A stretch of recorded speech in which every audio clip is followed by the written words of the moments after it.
Hello friends, क्या आप भी उन लाखों एस्पिरेंट्स में से हैं जो दिन रात किताबों और अखबारों में डूबे रहते हैं?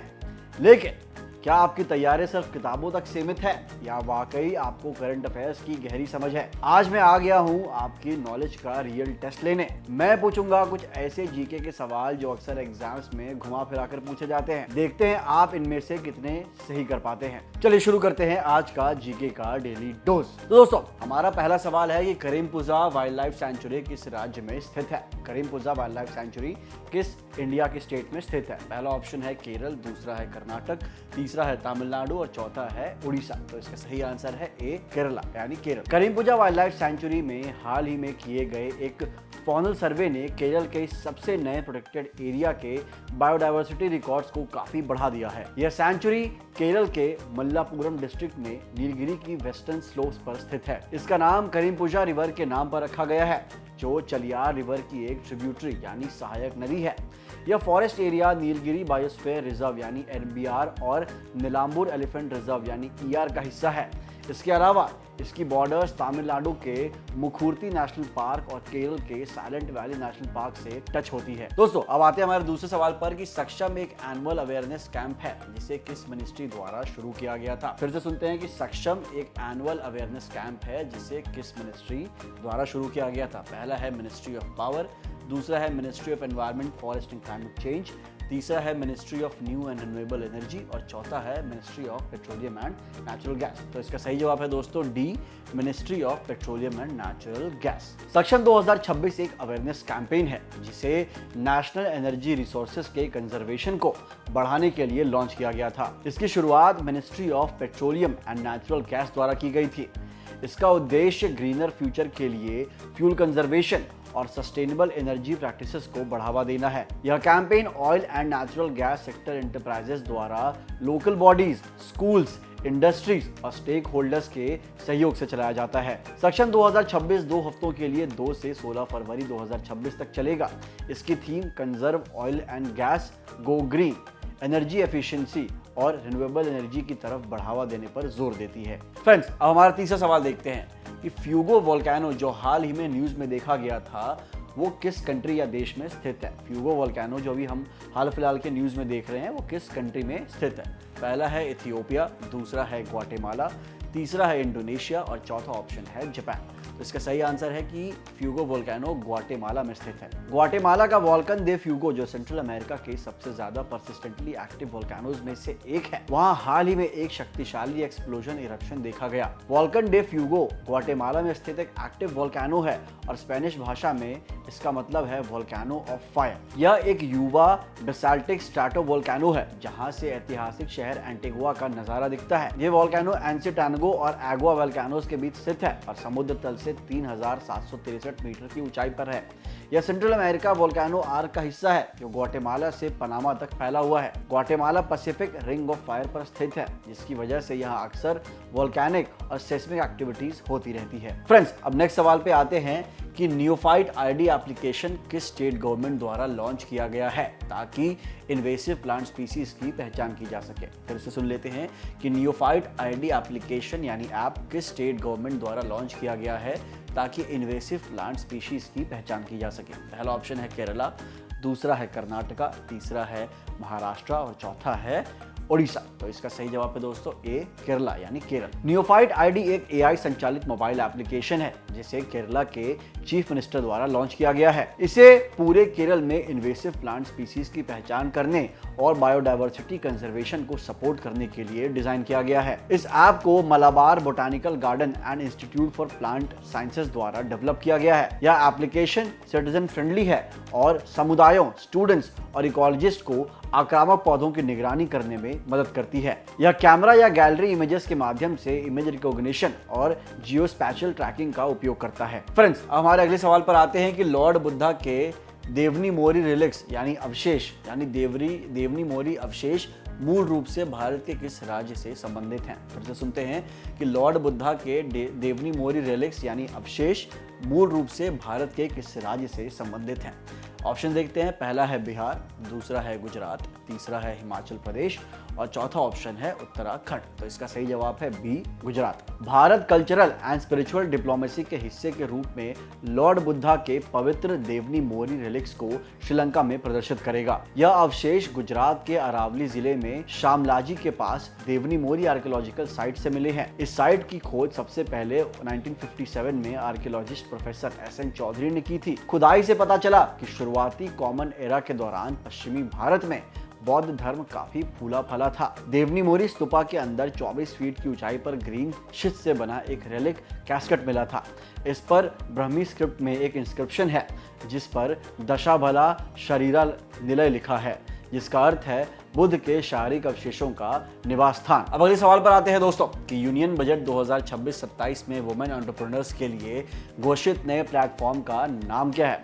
अभी हाल ही में बजट पेश हुआ है, तो ये ध्यान से आप सुनिएगा, ये आपके पेपर्स में जरूर आ सकते हैं कि यूनियन बजट 2026-27 में वुमेन एंटरप्रेन्योर्स के लिए घोषित नए प्लेटफॉर्म का नाम क्या है। ऑप्शंस है उद्योगिनी बाजार, दूसरा है महिला हाट प्लस, तीसरा है शी मार्ट और चौथा है सभी ट्रेड हब। तो इसका आंसर है सी, शी मार्ट।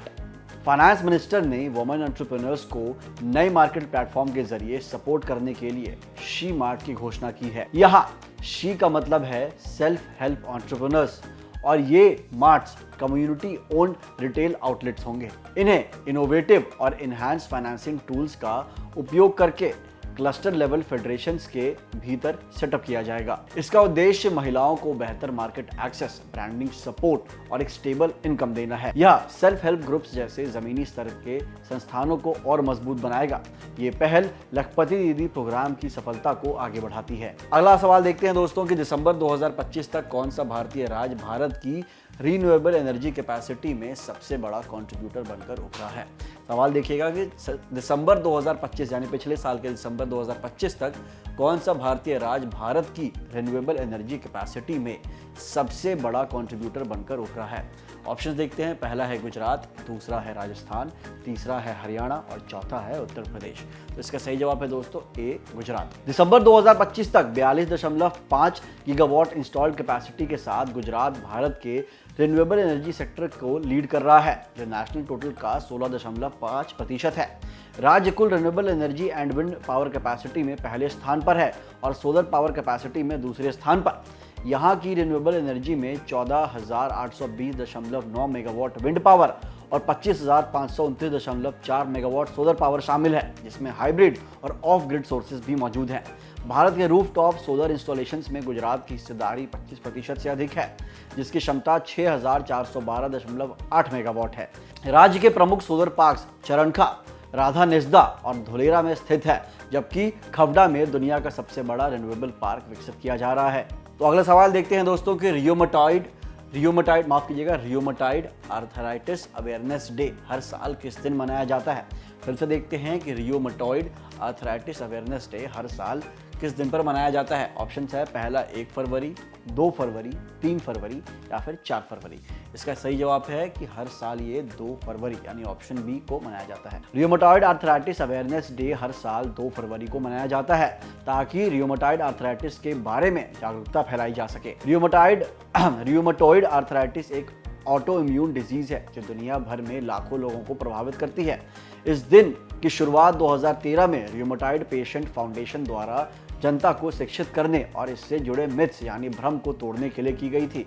अब यह ऑर्गेनाइजेशन इनएक्टिव है, जिसकी वजह से इस दिन का ग्लोबल ऑब्जर्वेंस काफी सीमित हो गया है। यह अवेयरनेस डे अर्ली डायग्नोसिस और समय पर ट्रीटमेंट की जरूरत को हाईलाइट करता है। यह बेहतर देखभाल के लिए एडवोकेसी, सपोर्ट सिस्टम्स और रिसर्च को भी बढ़ावा देता है। अगला सवाल देखते हैं दोस्तों कि छठा नेशनल क्रॉप न्यूट्रिशन समिट 2026 का वेन्यू कौन सा होगा। छठा नेशनल क्रॉप न्यूट्रिशन समिट 2026 का वेन्यू कौन सा भारतीय शहर होगा। तो ऑप्शन देखते हैं, पहला है नई दिल्ली, दूसरा है हैदराबाद, तीसरा है मुंबई और चौथा है बैंगलोर। तो दोस्तों इसका सही जवाब है option C, Mumbai. Indian micro fertilisers manufacturers association 5 से 6 फरवरी 2026 को मुंबई में छठी नेशनल क्रॉप न्यूट्रिशन समिट और बिजनेस टू बिजनेस एक्सपो की मेजबानी करेगा। यह इवेंट महाराष्ट्र के बांद्रा कुर्ला कॉम्प्लेक्स स्थित नेशनल स्टॉक एक्सचेंज में आयोजित किया जाएगा। दोस्तों यह समिट नीति निर्माताओं, वैज्ञानिकों, स्टार्टअप्स, उद्योग जगत के नेताओं और वैश्विक विशेषज्ञों को एक साथ लाएगा। इसका थीम कन्वर्जेंस, कोलैबोरेट एंड को क्रिएट है, जिसका उद्देश्य भारत के एग्री इनपुट सेक्टर को बेहद मजबूत करना है। हाँ तो दोस्तों, अगला सवाल देखते हैं कि हाल ही में इंडियन आर्मी और इंडो तिब्बतियन बॉर्डर पुलिस यानी आईटीबीपी ने किस स्टेट में एक्सरसाइज अग्नि परीक्षा का आयोजन किया था। मतलब इंडियन आर्मी और इंडियन तिब्बत बॉर्डर पुलिस यानी आईटीबीपी ने माफ कीजिएगा, हाल ही में किस इंडियन स्टेट में एक्सरसाइज अग्नि परीक्षा का आयोजन किया था। ऑप्शन देखते हैं, पहला है असम, दूसरा है मणिपुर, तीसरा है नागालैंड और चौथा है अरुणाचल प्रदेश। तो इसका सही जवाब है दोस्तों option D, Arunachal Pradesh. Indian army और इंडो तिब्बतियन बॉर्डर पुलिस ने अरुणाचल प्रदेश में एक्सरसाइज अग्नि परीक्षा का आयोजन किया। यह दोनों फोर्सेस के बीच कोऑर्डिनेशन और कॉम्बैट टीम वर्क को सुधारने के लिए एक जॉइंट ट्रेनिंग एक्सरसाइज थी। यह अपनी तरह की पहली ऐसी एक्सरसाइज थी जो इंटर फोर्स ऑपरेशनल इंटीग्रेशन पर केंद्रित थी। इसमें spear corps, artillery regiments, infantry battalions और आईटीबीपी के जवानों ने हिस्सा लिया। इस दौरान नॉन आर्टिलरी सैनिकों को भी आर्टिलरी प्रोसीजर्स और फायरिंग मिशंस की ट्रेनिंग दी गई। तो ये थे आज के टॉप जीके और करंट अफेयर्स सवाल। अब ईमानदारी से अपना टोटल स्कोर कमेंट बॉक्स में जरूर बताइए। देखते हैं आज का टॉप स्कोरर कौन रहा। अगर आपने आज कुछ नया सीखा तो इस वीडियो को लाइक करें और अपने उन दोस्तों के साथ शेयर करें जो तैयारी में जुटे हैं। याद रखिए, तैयारी वही है जो हर दिन अपडेटेड रहे। मिलते हैं अगले वीडियो में कुछ नए और धमाकेदार सवालों के साथ। तब तक के लिए keep learning, keep growing. Thank you.